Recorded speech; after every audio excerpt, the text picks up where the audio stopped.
Big Brother has never been fair to Black players, but on Big Brother 23, a group of players decided not today, not this season. An alliance with exactly one joint mission: to crown the first Black winner of Big Brother US. Welcome to Big Brother, a walk down memory lane, where I talk about different Big Brother contestants until we run out of people to talk about, or I just get tired of doing this. And also, brothers and sisters, welcome to the cookout. To kick off Black History Month, I'm doing something extra special. We're talking about the Cookout, an alliance that banded together to ensure the first Black winner of Big Brother US. And listen, every player of the Cookout was historic. Every single one of them deserves their flowers. But one woman was the brainchild behind how this entire mission worked. And it's only right that we start with the brains of the operation: Tiffany Mitchell. Make sure all my alum like Dan and Janelle and Davon and Bailey and all my cool people, make sure they all are sending me good vibes. Let's be honest, Black players have historically been targeted early on, isolated socially, and rarely given the same room to play messy without a consequence. And the Cookout looked at Big Brother's history and said, we're not going to let them do this to us. We are not going to be picked off one by one. And instead, they picked everyone else off one by one. The Cookout was a 6-person alliance, and it only worked because all 6 people remained committed to it. Tiffany wasn't just in the Cookout. Tiffany basically built the Cookout. We're only 6, and we need a few more numbers to help us get through to the end of this game. How many is this? 6. How many is that? 5. How many is 6 and 5? 11. What does 11 make? 3. Yes. And Tiffany's also somebody that I feel like doesn't always get the full credit that they deserve when talking about BB23. It's us 6 straight down the middle. We each bring a pawn with us. We need to partner with someone else outside of the 6 so that we don't bring attention to ourselves. Tiffany created what we now call the Cookout's master plan. Not only helps us to get further in the game, but if one of the duos ends up on the block together, the Cookout has the numbers to help us stay safe. Where every member of the alliance had their own side relationship, their own +1. I have Claire. Big D doesn't need anybody. Asa has. Yes. So the house was never actually able to clock the Cookout as a unified 6. And it's crazy because alliances have tried this before and failed. But Tiffany, she made it work. That's the jury. Do you see it? That's a replay. All of the members of the Cookout are legendary because they were playing for their self, but also playing for a bigger cause. I love that. I love that. Everybody gets a chance to keep. Everybody keeps their person. Correct. Tiffany has an incredibly well thought out plan. The best thing about the Cookout is that while we have this agreement between all of us, we all still play our individual games. But Tiffany, she was strategic. As long as one of us doesn't go to jury first, we will always control the vote. Always. Socially dominant, emotionally intelligent, and she, in my opinion, was controlling the flow of information in the house. And here's what people seem to forget. Tiffany had a real path to win, even without the Cookout alliance. Tiffany had real loyalty with her closest ally Claire, and also with other people like Derek X. Plus, she just had a lot of social equity early on. Things were already looking good for Tiffany, with or without the Cookout alliance. Tiffany didn't just have friends in the Big Brother house, she had influence. She's the kind of player that could tell you exactly what to do and have you walk away thinking that it was all your idea. And she wasn't just the social player, she also won 2 HOHs. Tiffany. You're the new head of household. Yes, you are. And during those HOH reigns, she made big moves. Like, she wasn't playing scared. But the tragedy is that she couldn't just play Tiffany's best game. Well, she could have, but she didn't. She chose to protect the Cookout's structure. And the biggest example of this, the one that actually still hurts today, is when she had to send out her closest ally. Claire, this week has been one of the most difficult weeks because I had to balance my own personal reasons with my loyalty I have to you. I love you, and I hope that we will always be girls. Claire was literally Tiffany's ride or die. And on week 9, Tiffany won HOH, and unfortunately, Claire was evicted under that HOH. Most players would never do that. But Tiffany did because she understood what was at stake. And even after sacrificing her personal game for the alliance, she still got clipped. On week 10, Kyla nominated Tiffany alongside Hannah Chada. And sadly, Tiffany got evicted on a 3-0 vote in the first part of the double eviction. Evict Tiffany. Tiffany. Tiffany. Tiffany, you are evicted from the Big Brother house. I love you, Tiffany. You guys are so awesome. It just really sucked because Tiffany was the main reason why the alliance came to be in the first place, but she ended up being the first one clipped of the alliance. And yes, they all knew that eventually they would come down to the point where they had to cut each other. But this one, it just hurt a little extra, I feel like. And if you watch the live feeds in real time, you didn't ever feel like this alliance structure was just gameplay. And Tiffany's eviction was no exception to that. It felt a little personal. Now, fortunately for Tiffany, her story does not end there. Because Tiffany won America's Favorite House Guest. And honestly, in the Big Brother world, this prize means more than winning the actual prize because you were voted by America. There's a lot of things I wanted to do. And I do feel like we played. We did. We did a lot of strategizing, a lot of manipulating, which is the game. But this was fun. It was fun to get us here. Tiffany is one of the most important players in modern Big Brother history. And if you're ever wondering why Big Brother alliances continue trying to copy the +1 strategy, well, that's because of Tiffany. That's her legacy. Look, I could go on for days about Tiffany Mitchell. She's personally one of my favorite players of all time. But I'm going to leave some of the aspects of the cookout for subsequent episodes because this is a series. And tomorrow, we're going to continue talking about the cookout with the next evicted player. And if you know who that is, put it in the comments below. Member of the cookout to leave. Without Tiffany and her master plan, I'm not sure if we could have made it this far. In the end, we all sacrificed a lot to make it to this point. And not only did we get like 3 black people to final 3, we got 6 to final 6. Oh, Like, we will forever be cemented in Big Brother history as the cookout. People like to talk about the cookout like it was easy, but it really wasn't. It took discipline, strategy, and people who were willing to make brutal sacrifices. And the person in that alliance who I think is most underrated is Hannah Chada. Welcome back to Big Brother, a walk down memory lane, where I talk about different Big Brother contestants until we run out of people to talk about, or I just get tired of doing this. And for Black History Month, we're talking about the cookout, the historic alliance with one mission. Now listen, every single member of the cookout is historic. Every one of them had a role.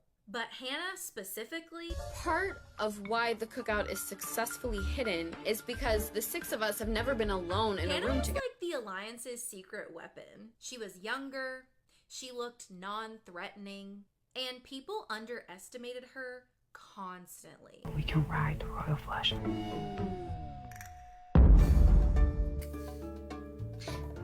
What's the royal flush? And I think that that made her perfect for the cookout's mission. So who is royal flush? I can't believe we just told Hannah about the Royal Flush Alliance. And, more shockingly, it wasn't even me. Hannah may have been one of the last members to join the cookout, but that didn't mean that she was any less loyal than anyone else. In fact, I think she was one of the most loyal members of the alliance. To have someone who's put 100% of their loyalty and trust in you and who has had your back unconditionally. And I feel like I'm stabbing him, or I feel like I just stabbed him in his. That's a shitty feeling. Hannah was also willing to do what a lot of people who play Big Brother are not willing to do. cut your own personal allies for your alliance. You did everything you could for everybody else. You have set your whole personal game aside. You have set your whole personal game aside, Chada. And one of the clearest examples of this is when Hannah Chada was able to convince an ally, Derek X, not to play for his own safety on chopping block roulette. And she did this knowing that a blind side was on the way. Like, I'm sorry, but that's cold, girl. But moves like this, players like this, are why the cookout was able to do what it did. The cookout worked because players like Hannah were able to put the mission over their own emotions. Hannah played very analytically. Hannah was never loud. She was actually pretty quiet, but she was always calculating. So Hannah played a huge role in the cookout success, but once the cookout reached Final 6, Hannah was actually in a really interesting position. Hannah thought she was protected with the final deals she had, especially with Tiffany and with Kyland, but the end game got a little messy. Hannah ended up going out second from the Cookout Alliance. She was actually evicted right after Tiffany in the double eviction. So she finishes in 5th place and she's out right before the finale. But no matter what placement Hannah got in the cookout, Hannah's story matters to the cookout. She was never just along for the ride. See, that's why when X is like, I've been plotting and scheming and putting in work. Not just you, X. Oz has been involved. I've been involved. Big D's been involved. All of us have put in the work. Hannah is one of the players that proved that the cookout isn't just a message. It's also a strategy. She helped to make sure that the mission stayed intact, even when it meant sacrificing her own strong allies and taking personal heat for it. Make sure to check back in with my page tomorrow as we continue talking about one of the most, if not the most, epic alliances in Big Brother history.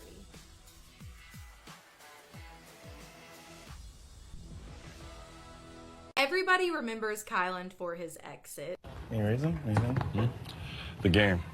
What about the game? And yes, the exit was messy, but let's not act like Kyland didn't work that entire season. For February, Black History Month, I am talking about the cookout, the Big Brother 23 alliance with one mission. Now listen, every cookout member is historic. Period. Every cookout member gave up something about their personal game, or more than one thing about their personal game, in order to progress the mission. And that's no different for Kyland Young. I think what most people think of when they think of Kyland on Big Brother 23 is his super messy exit. However, I'm here to remind you of that super messy exit, but also the fact that he was So in this competition, beast. I'm gonna be savage to make sure that I have a veto hanging around my neck by the end. Did you not remember that he won 6 competitions on BB23? So in my personal opinion, Kyland's specific role on the Cookout Alliance was to progress the alliance by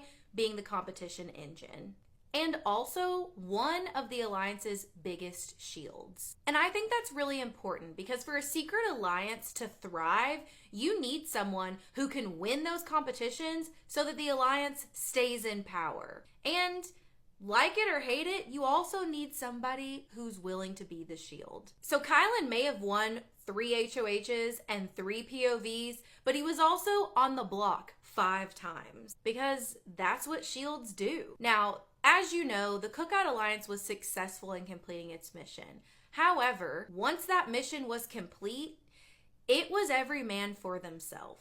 And this is the part where things get a little bit messy. Because Kyland didn't just want to get to the end. He also started convincing himself that he wanted to beat the strongest competitor. And in his opinion, that was Xavier, which meant that he needed to sit next to Xavier in the final 2 seats, which also meant protecting Xavier, even when that was objectively dangerous for Kyland's personal game. And this is why protecting X for Kyland's personal game might have not been the best choice. Kyland was actually juggling multiple alliances all season long, and also multiple sub-alliances within the cookout, which included a gentleman's alliance and also a path with Hannah and Tiffany. Essentially, Kylan was in a final three with him, X, and Big D, and he had paths with Tiffany and Hannah. The only person within the cookout that he was not aligned with was Azza. And normally protecting yourself in multiple different ways is a really good thing.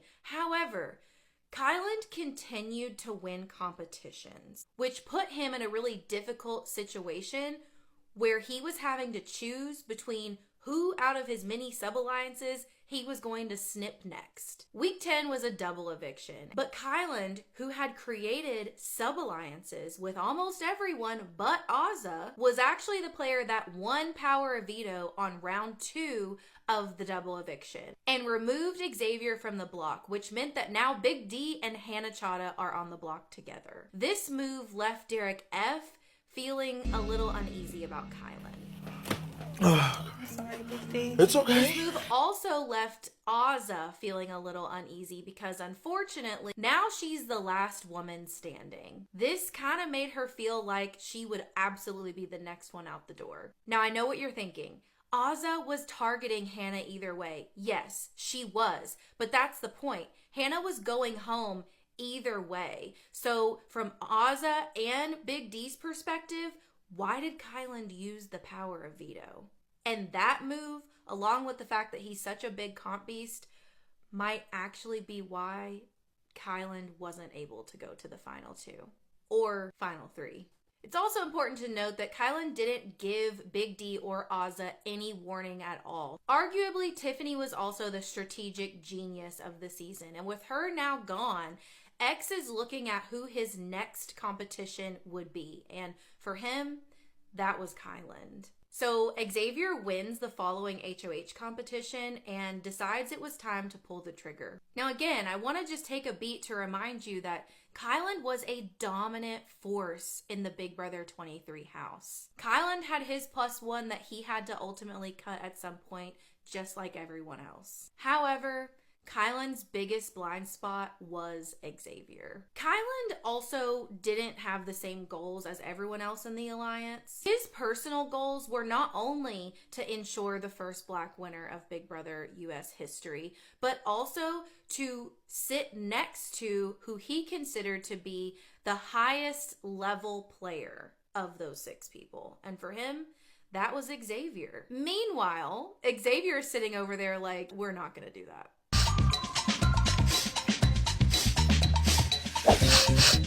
Smells lovely. After seeing that,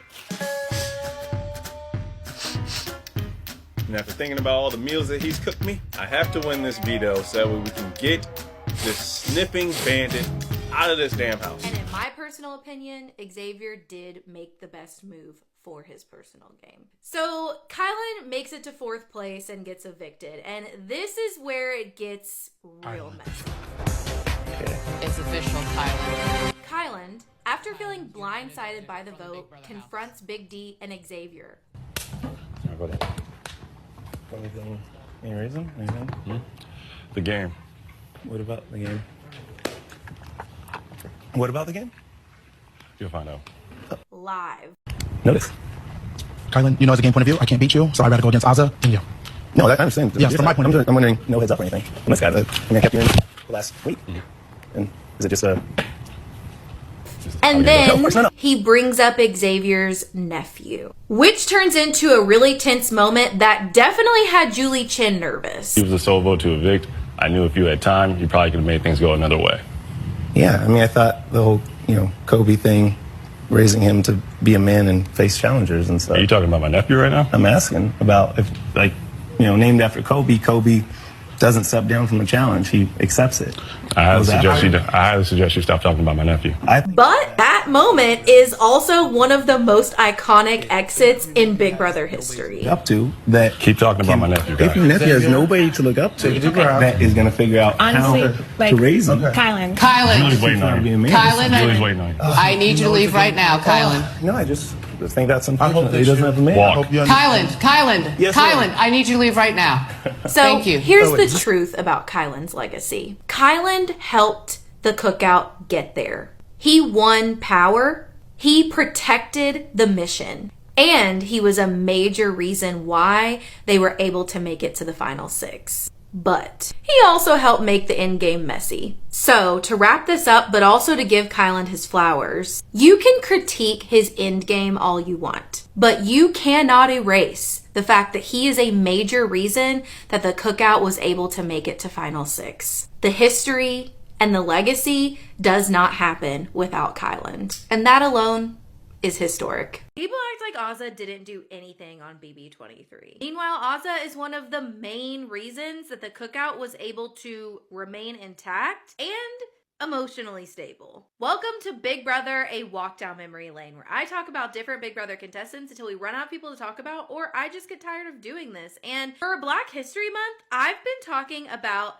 the Cookout, the historic Week 1 alliance that guaranteed the first Black winner of Big Brother US. And we're going in boot order, so next up is Ozza Awasome. Ozza's role in the Cookout Alliance was different from others. She was the heart of the alliance. She was the emotional glue, the one building the relationships, keeping the peace, and the one making sure that nobody spiraled out of control or turned on each other too early. And let's not forget, to pull off a secret mission like this, you need people who can keep the vibe calm and the suspicions low. And Ozza's social game helped to do exactly that. You all are part of a wonderful safari seeing the Big Five.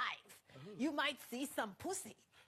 Now, here's where Ozza's game gets a little bit debated. Ozza wasn't winning a ton of comps early on, and she wasn't dominating strategically in the way that Tiffany Mitchell was, for example. But I'm here to tell you that that does not mean that she wasn't playing. Ozza played a more old school style of Big Brother. Do you want the pussy to leave us? No. Do you want the pussy to go extinct? No. Do we all love pussy? We all love pussy. We love pussy. We love pussy. All right. So if we love pussy, we won't let the poachers get us. Save the pussy. Save the pussy. Save the pussy. Thank you. Save the pussy, please.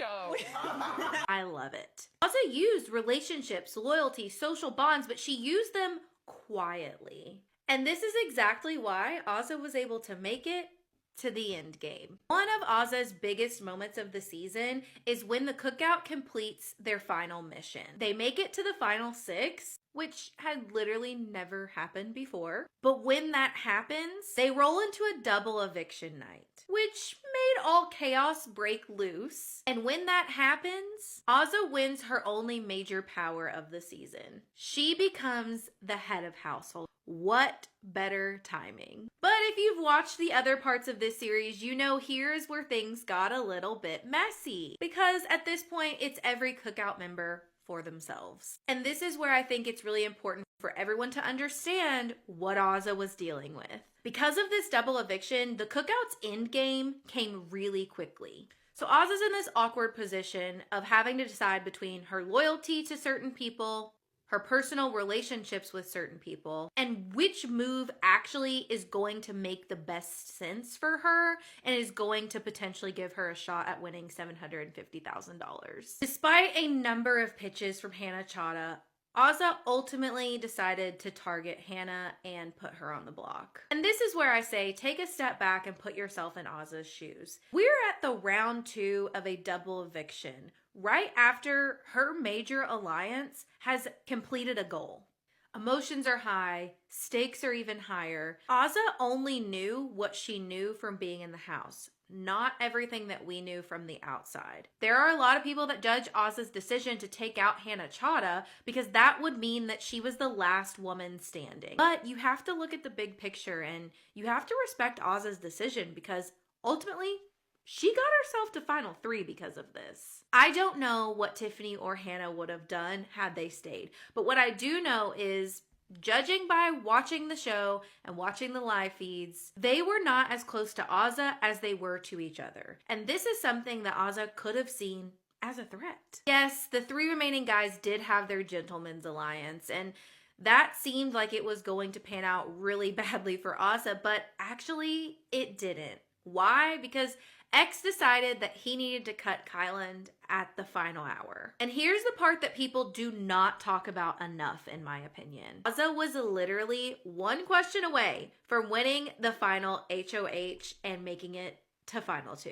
She lost part 3 of the final HOH 8-7 to Xavier. That's insane. She was so close. Like I said, she played an old school Big Brother game.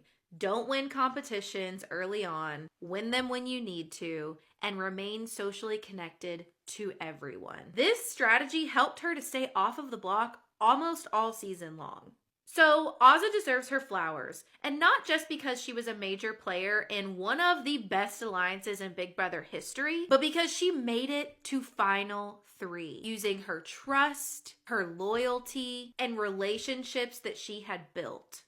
And in doing those things, she also was able to help the cookout reach its goal. That alliance could have easily blown up at any second, but because of players like Azah Awasam, it didn't. Next up in our series is Big D, and that's where I think a lot of you guys think it's going to be at the most chaotic, so make sure to like and save this video so you can come back when I drop parts 5 and 6.